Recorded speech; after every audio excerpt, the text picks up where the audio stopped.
Project MKUltra, sometimes referred to as the CIA's mind control program, was the code name given to an illegal program of experiments on human subjects, designed and undertaken by the United States Central Intelligence Agency (CIA). Experiments on humans were intended to identify and develop drugs and procedures to be used in interrogations and torture, in order to weaken the individual to force confessions through mind control.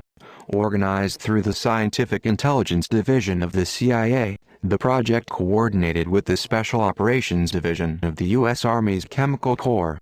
The program began in the early 1950s, was officially sanctioned in 1953, was reduced in scope in 1964, further curtailed in 1967 and officially halted in 1973. The program engaged in many illegal activities.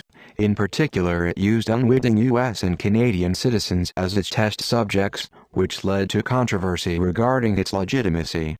P-74 MKUltra used numerous methodologies to manipulate people's mental states and alter brain functions, including the surreptitious administration of drugs, especially LSD and other chemicals, hypnosis, sensory deprivation, isolation, verbal and sexual abuse, as well as various forms of torture.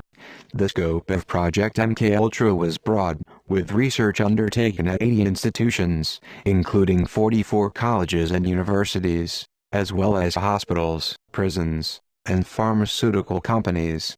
The CIA operated through these institutions using front organizations, although sometimes top officials at these institutions were aware of the CIA's involvement. As the U.S. Supreme Court later noted,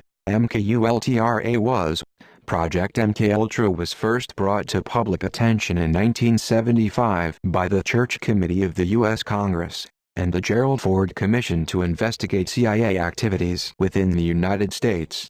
Investigative efforts were hampered by the fact that CIA Director Richard Helms ordered all MKUltra files destroyed in 1973. The Church Committee and Rockefeller Commission investigations relied on the sworn testimony of direct participants and on the relatively small number of documents that survived Helms' destruction order.